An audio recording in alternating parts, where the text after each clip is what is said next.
Dobrodošli spet v oddaji Ta teden z Juretom Godlerjem. To je rubrika Vis-a-vis, z menoj pa nocoj eden in edina. Tomaž Mihelič Marlena, dobrodošel. Ja, lepo pozdravljen. Kako si? Odlično v tvoji družbi, pa tako blizu. Ja. Ni me strah, moram priznati. Sva kar vis-a-vis. Jaz pa moram reči, preden začneva, zares, v tvojem researchu sem prebral, ta prva stvar, ki mi je padla v oči. Boji se kleti. Ja, Ker smo v kleti. sva v taki temnici, ampak imam ob sebi, se mi zdi, angela varuha. To mi še niso rekli. Ni me strah, da mi boš kaj hudega naredil. Pa s to temo in kletjo sem v tej moji knjigi 33 razrešil. To je tvoja knjiga. Ja, to je moja knjiga. Nova knjiga 33 s podnaslovom To ni še ena knjiga o kaminu. Zdaj pa povej zgodbo o tej knjigi. Ja, v bistvu sem se čist iz neke radovednosti podal na to kamino, romarsko pot. Odločil sem se za eno najbolj komercialno prijazno, zato da ne rabim preveč razmišljati, kje bom spal, kaj bom jedel, s temi osnovnimi elementarnimi potrebami, da takoj na začetku razčistim. Se pravi, kdaj si se podal na to pot? Septembra 2022. Se pravi, Ja. po koronski časi. Tako, po koronski časi, ko je bila tudi dost velika gužva, ravno zaradi te korone, ker prej se ni smelo. Ja. In so potem prestavili to sveto leto na 22. Jaz sem, kar se vere, religije pa sploh tiče, bi rekel ateist, tako da nisem šel iz teh vzgibov. Velika večina tudi ne gre, in nič ni narobe s tem. Sem pa tam našel novo družino, ki sem jo potem nekako oblekel te platnice. Kaj to pomeni nova družina? Izbrano družino, to so novi prijatelji, bratje in sestre, ki sem jih spoznal na tej poti, skoraj 1000 kilometrov prehojeni poti. 1000 kilometrov, koliko časa si to hodil? 33 dni. 33 dni. ja. To iz tukaj izvira naslov. Iz tukaj izvira naslov in pa 33 zgodb, Okay.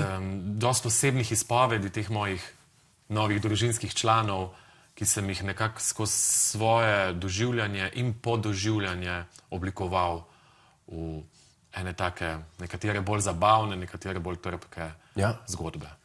Se pravi, a si predtem že kakšno podobno dolgo pot prehodil? Ne, in to mi je šlo na živce. Ker vedno, kadar sem šel gore, sem bil že takoj isti dan nazaj. Isti dan nazaj. Tisti popoldan, zjutraj sem šel, pa pohodil proti večeru že domov. Jaz sem pa hotel več hoditi, da bi več narave upil, tako je. Kondicije si imel dovolj, ker 1000 kilometrov, 33 dni, to je koliko kilometrov na dan? Odvisno. Sem kak dan prehodil 55, kak dan pa tudi sam 10. Je teren zahteven? Ne bi rekel, da je zahteven. Prvi dan greš čez Pirineje, zato se reče French route, torej francoska pot, ker štartaš na francoski strani Pirinejev in potem si že takoj isti dan v Španiji. Ni zahteven teren. Razgibanje, kar je meni kot dinamičnemu človeku zelo všeč. Ok, ker jaz sem šel na tako imenovano Southwest Coast Path v Angliji, okrog Cornwalla. Sicer samo delček nje, ampak moram reči, da je bilo doživetje, ki sem ga dobil, ganjenost po prehojeni poti. To si šel sam? Ja, priporočam vsakomur, da gre sam, zaradi tega, ker če ne znaš biti sam s sabo, potem soš tudi z drugimi imel zelo slabo. Kregu? Ja, pa prilagaja vse pri stvarih, ki se včasih ni potrebno. Na kakšen način te je ta pot spremenila? Marsikdo pravi, da popolnoma. Predvsem sem manj vzkipljiv, ne sekiram se več za stvari, ki sem se jih prej gnal k srcu. Še najmanj na cesti, včasih sem znal biti zelo zoprn sovoznik, ker nimam izpita. Dobro. In potem sem znal tudi kak sredinc pokazati čez okno komu, ki si je mogoče zaslužil, ampak zdaj se mi pa zdi to bedasto. Zakaj bi svojo energijo zapravljal za neke stvari, na katere nimam vpliva?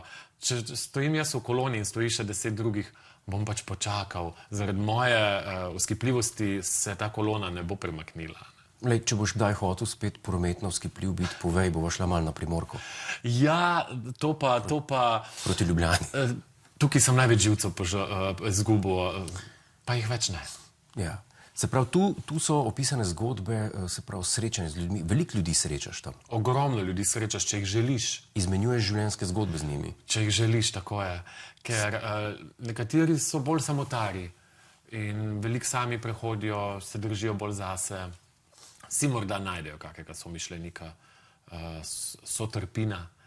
Ker to je tudi nekako sem na koncu spoznal bistvo te zgodbe, da greš seveda čez svoje izzive sam, razčistiš jih sam, ampak delimo si usode. Zgodbe so podobne. Zato se toliko ljudi tudi najde v teh izpovedih in so mi hvaležni, da jih tako brez filtra, pa z mero humorja in tudi samo ironije predstavljam. In potem je lažje iti, če je seveda ta bolečina je še vedno boleča, ima isto intenziteto, ampak nekako si bolj pomiren s tem, da nisi sam v tej godlji. Si naletel na kakšne težave, ti je zmanjkalo vode, kaj podobnega, takšne stvari me zanimajo. Ja, ti zmanjka vode, ampak tle so potem ta poznanstva, ti ljudje, ki ti pridejo nasproti in ti dajo požirek vode. Se mi je večkrat zgodilo v Sloveniji, da sem kje v gorah ostal brez vode in sem potem dobil kak liter. Ja, so si pretakali, da bi se lahko potem odžejal. Ker sem se, ne vem, zakalkuliral, sem mislil, se tle bomo pa manj časa porabili. Tudi tukaj je tako, ampak na tej poti, ki je bolj neznano, si le v tuji deželi, ne veš, kje se giblješ, ne moreš sred gozda, ko sem se zgubil, kako pa kompas ti neha delati, kako boš zdaj poklical na pomoč, ker ne veš niti, kje si. Ja. Ko greš v Sloveniji, kam se približno lahko rečeš tlele na poti do, ne vem, Skute ali pa kje. Ja. Se je to zgodilo. Na Šmarni gori. Na Šmarni gori, ja. No in je to, kar si odvisen tudi od drugih, je dober občutek, no? Dober občutek je, da res nisi sam. Bi šel še na kakšno pot, na kakšen ta dolgi trek? Komaj čakam. Imaš kaj ogledanega v planu? Imam ogledano, letos sem si strašno želel iti na portugalski del, ta krajši del, ki se začne iz Porta in je veliko ob morju, ali pa gor Camino Nord, severni del, ki je tudi bolj ob morju. Zaenkrat mi čas to ne dopušča, ker je veliko projektov. Zdaj smo tik pred Fashion Weekom, pa knjigo je treba spromovirati in še veliko drugih delovnih obveznosti, ker pač ves izkupiček gre v Afriko, v to mojo. Jaz sem si jo kar vzel za svojo vas, zaradi tega, ker so mi rekli, da sem tam doma, ko sem prvič prišel in sem se tudi tako počutil za šolanje otrok in za zdravstveno skrbo, ker tam ljudje, ko zbolijo, so dejansko prepuščeni sami sebi in je zelo velika umrljivost zaradi banalnih bolezni. To je zelo nobel, bi rekel, gesta. Se mi zdi, da je taka dobrodelnost. Taka logična, se mi zdi bolj kot neka človekoljubnost. Ja. Ker tega ne počnem zato, da bi se sam boljš počutil, ker to dobrodelnost izziva, te preizkuša na tem, da se potem ti malo boljš počutiš, ker nekomu pomagaš. Lahko bi klical tja, pa bi rekel, naslednjič, ko pridem, dajte mi organizirati kronanje. Da bi te kronali. Pa bi rekel, Tomaž, to je bilo pa mogoče malo čez rob, ne rabiš biti kralj. Ne, ampak jaz sem že tako ali tako kraljica preobleke, da jaz te krone ne rabim. Pošteno povedano. Če se dotakneva otroštva, kot otrok si želel iti v Ljubljano. Ljubljana te je bila vse. A sem prav razumel? Ja, ko mi sem čakal. Ko mi si čakal, da priješ v Ljubljano. In potem si šel v Ljubljano. In zdaj si v Ljubljani. Imaš še vedno iste poglede na Ljubljano, kot si imel, ko si bil otrok? Ja, zato sem tudi Ljubljančan. Pač prijavljen sem v Ljubljani, sem Ljubljančan, imam pravico in rečemo temu tudi dolžnost voliti tukaj. Poznaš tudi župana? Seveda ga poznam. Zoran Janković. Zorana Jankovića, kdo ga pa ne pozna. In sem ponosen, ker dela, kar je naredil iz Ljubljane, pa ne bom v te politične zadeve zajadral. Obenem sem pa zelo, zelo ponosen na svoj domači kraj, na Radio ob Dravi, kamor se zelo rad vračam, če že drugega ne gobe nabirati. Ja, sem strasten gobar in zdaj je sezona gob in grem večkrat na Koroško. In ravno zdaj, ko imava mi dva ta pogovor, je predstavitev tudi knjige v Radljah in sem res ta ganjenost, da te domači, da te domačini res lepo spremljajo, da te spremljajo, Da so konec koncev tudi oni, ko rečejo, sem pa ponosna ali pa ponosen na te, kaj si iz sebe naredil, da si prišel iz teh naših. Ker na podeželju vsi imajo nekako mnenje, aha, mi smo pa bolj mali kraj, pa smo nekje razdaljeni, pa malo manj morda kulturno, umetniško razviti. Ampak vsi mi prihajamo iz enih malih okolij, iz enih malih sredin, ne. In te male sredine ti dajo odlično esenco, potem pa od tebe odvisno, kaj boš iz tega naredil. Še ena stvar me je fascinirala, ker sem videl, da so si pa na eni strani pa zelo podobna. In sicer ti si vedel kot otrok, da boš na odru stal v življenju, da boš nastopil, da se boš, recimo temu medijsko udejstvoval. Jaz sem tudi vedel kot otrok, da bom na televiziji. Nisem vedel kako, nisem vedel tudi jaz ne, ampak si ti aktivno delal proti tem planu, ali so se ti stvari potem v življenju samo zgodile na tem področju? Absolutno, za vsake cilje ali pa sanje je premalo, da ti samo si želiš, pa na kavču ležiš, moraš delati na tem. Ja. In seveda sem pilil, brusil svoj talent na različnih področjih, glasbena šola, potem kakšne recitatorski ti krožki, ker se malo razvijajo retorične sposobnosti, pa izgubite strah oziroma trema pred nastopanjem. In ta trema je nerazumljiv pojem. Zaradi tega, ker zakaj bi imel jaz tremo pred nečim, kar rad počnem? Če jaz rad izražam svoja čustva skozi različne dejavnosti, zakaj bi imel tremo? Dajmo mi rajš to obrniti na vznemirljivost. To pa je že malo bolj pozitivno čustvo, ne? Jaz sem si to vedno razlagal na ta način, da nekdo, ki hoče sebe prodati za nekaj, kar ni, Bravo. Da je to človek, ki ima tremo. Ja, odlično. Ker jaz grem pa zdaj stand-up nastopati, Ja, ful imam tremo, zna biti, da nisi za to naredil. odlično. Tako si jaz to... Ja, in tudi mislim, da je to najboljša definicija, zakaj do treme sploh pride. Ker če sem jaz na svojem domačem področju, čemu trema, se mi zdi, da potem ne bom tako suveren. In občinstvo je plačalo karto in si zasluži, da sem jaz najboljša podoba in oblika sebe. Kdaj se je rodila strast po preoblačenju pri tebi? Že zelo zgodaj. Zelo zgodaj. Ja, že pri 5-6 letih, ko sem odprl to čudežno omaro, isto kot tiste lev čarovnica in omara, Narnija in to. Ja. No, jaz sem skozi po teh omari brskal in nikjer nisem prišel v Narnijo. Ampak sem pa prišel v svoj svet, v svet barv, v svet različnih materialov, bleščečih, svilenih, viskoznih, šmink, lakov, parfumov, vse, kar je mami skrivala, kar je mogla skrivati, ker jaz sem pol to začel glodati, ker meni so bile šminke... Izpustne? Ne, dišale so mi. Aha. Vedno znova sem bil prepričan, da zdaj, ko bom ugriznil to šminko, tale pa bo po jagodi. Aha. Ne, tale pa bo po višnji. Ampak ne, seveda ni bila, samo vonj je bil in vsakič je bilo novo razočaranje, ampak ni pa bilo razočaranje, ko je ta šminka puščala sled, ker je puščala lepo sled, ki je včasih tudi bila tako močna, da se ni zbrisala in potem jaz teh sledi nisem mogel zbrisati, ko je mami domov prišla, ker se mi je še videla malo obroba te šminke in seveda sem jih fasal. Ker pač prvo kot prvo fantje to ne počnejo. Ja. Kot drugo pa spet si brskal po mojih stvarih in po moji najljubši šminki in po mojem najboljšem parfumu in tako naprej. Ampak sem bil tako neumajen, da... Je bilo potem to hitro sprejeto? Ja, se je kar udala v to in mi je celo zašila kako krilo, s katerim sem potem suvereno pobegnil ven, ker smo se igrali Atija in mamice, jaz prihajam iz blokovskega naselja. In tam so bile kleti in od tam tudi izvira ta strah. Se v knjigi to opisujem, kako me je en sosed zaznamoval. Po drugi strani pa smo se tam tudi skrivali, spoznavali anatomijo, prvi poljubi so padali in pa ta res, se meni zdi zelo pomembna igra družine. Kdo bo oče, kdo bo mami.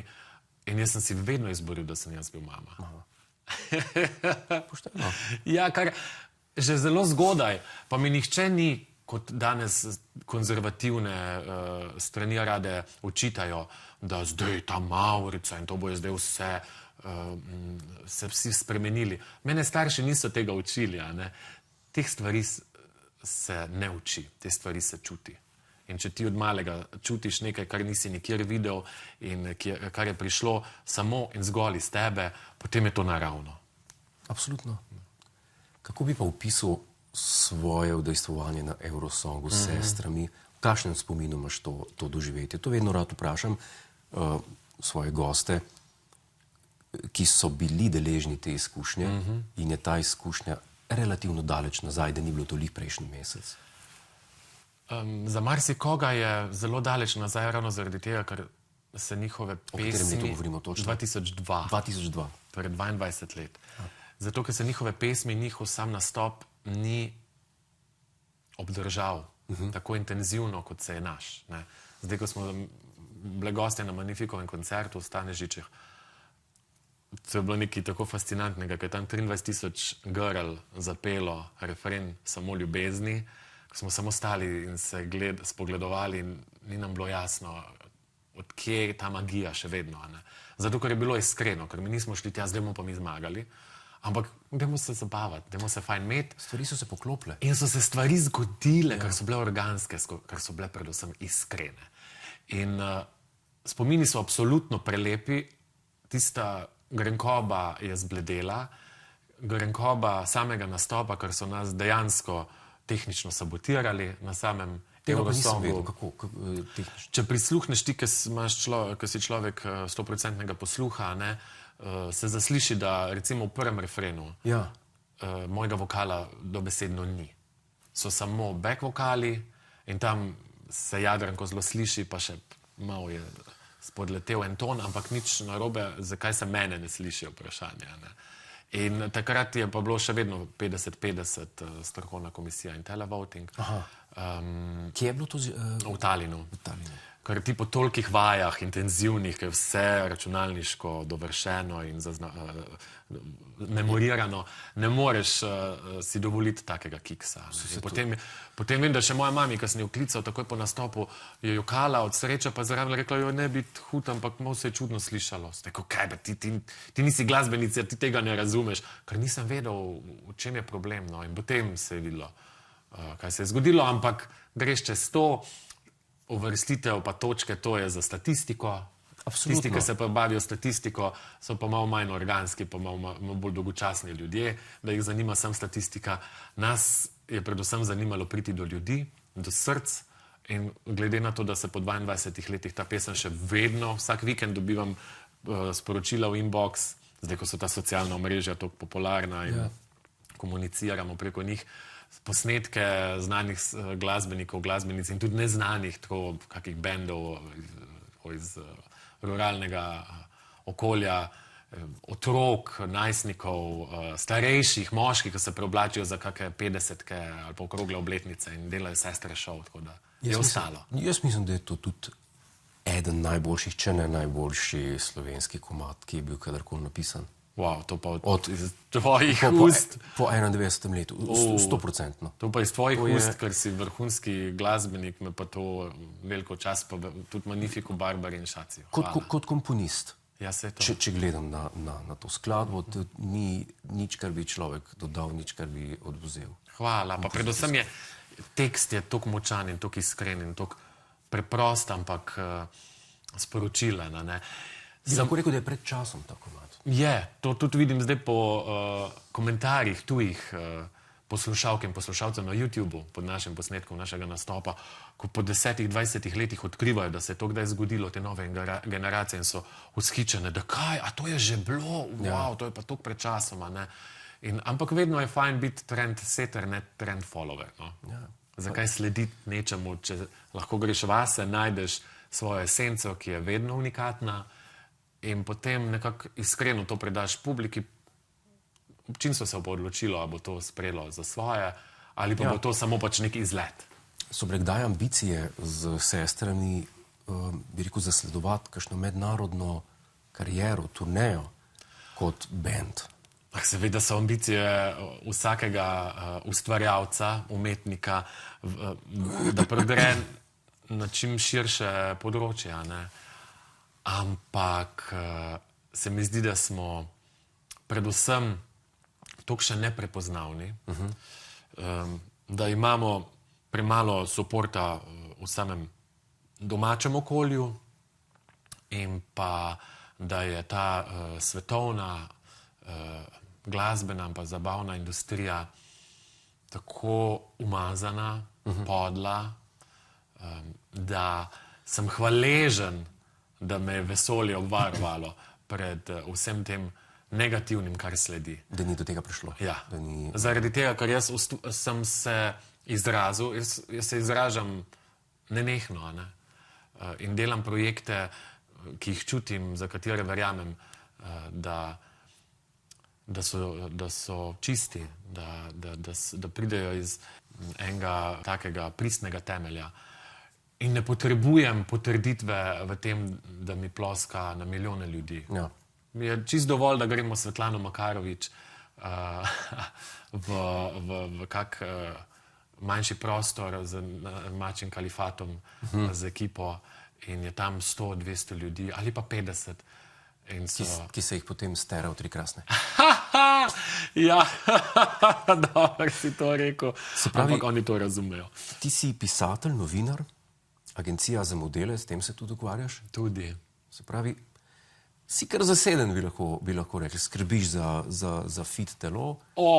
To si pa zdaj tako prijazno rekel, ker ne veš, da skozi trebuh držim. Ja, gore, ja. Kamino, češ da pot, to je to so kardio. To je kardio, ampak je treba pa še delati prav vaje, ne samo kardio. Kardio ni dovolj, je treba prav se osredotočiti na določen del telesa, pa ga oblikovati. Tukaj sem pa zelo len. Zelo len. Pri teh ponavljalnih vajah. Dolgočasno mi je, grozno mi je, zdaj sem mogel delati in še vedno delam vaje za medenico, ker se mi je medenica premaknila. Od tolikega sedenja in pisanja. To, kar rečejo radi ljudje za ustvarjalce, pejte kaj delati. Ja. Ker 8-urni delovnik je za njih delo. Dela se mi, ko pa delamo po 24 ur na dan, ker ko še spiš, razmišljaš in se srednjo noči prebudiš, pa si zapisuješ misli, ki se ti utrnejo v sanjah. Je kar naporno biti ustvarjalec. Kot kaj bi rad, da ostaneš zapisan v enciklopediji čez 100 let? Pisatelj, novinar, pevec, tudi če sploh nisem zapisan nikjer. Nimam te potrebe, te želje, ne. Človek je čist dovolj, ker mene večkrat, ko me pokličejo, ker sem na kakih gostovanjih, kaj te pa ne podpišemo? Sem rekel, dej sem Tomaž Mihelič, ker če pa to ni dovolj, pa sem tudi za en drek, sem pa tudi kaj malega naredil. Ne vem, ljudje imajo radi te titule, mojega ega to ne polni. Ne. Moje srce je radostno, ko vidim, da sem nekomu polepšal dan. Sam pa sebe vidiš kot družabnega človeka, zelo kompleksnega, radovedneža in pa sem navihan, sem navihan in nagajiv. Še vedno zelo, to me sosedje sploh poznajo v Radlah, moj bog, jaz sem toliko jezikal bil. Zdaj še vedno sem, ampak se mi več ne da. Potegavščine. Zelo rad, zelo rad, ja. Sploh zdaj v tem, ne bom rekel temačnem prostoru, dobesedno, v katerem sva midva, ker sva dobro osvetljena, ampak v tem temačnem svetu, v katerem se trenutno nahajamo. Svetu TikToka. TikToka in predvsem te nerazumske morije, da se s tako lahkoto ubija in mi na TikToku to spremljamo, brez da se zdrznemo. Vsaj nekateri se ne, premalo ljudi se, ker ulice so prazne, nikjer ni upora in se mi zdi, da v tem času nas po konci drži lahko še samo nagajivost. Se strinjam s teboj. Najlepša hvala, da si bil naš gost. Hvala za povabilo, mi je v veliko čast. Želim ti veliko sreče s promocijo tvoje knjige, veliko sreče na tvoji naslednji poti. Hvala ti, ki bo v Afriki. V Afriki. V Afriko grem letos, in tam bo tudi že material za naslednjo knjigo. Bi pa sam še to omenil, glede na to, da smo ena taka mala zasedba pri tej knjigi, da se jo dobi samo na spletu in seveda na mojih promocijskih nastopih po Sloveniji. do nadaljnega pa na spletu na www, pa številka 5, pa K na koncu, torej 5K, to je založba 5K, butična založba Petre Škarja, spet ene krasne ženske, .com. Dogovorjeno. Kom, da si priskrbite tole knjigo, pa boste še nekomu pomagali. Srečno to. Hvala ti. Hvala lepa. Hej, preden greš, klikni tukaj in se naroči na naš YouTube kanal, imamo pa tudi TikTok, Instagram in Facebook, tako da le urno.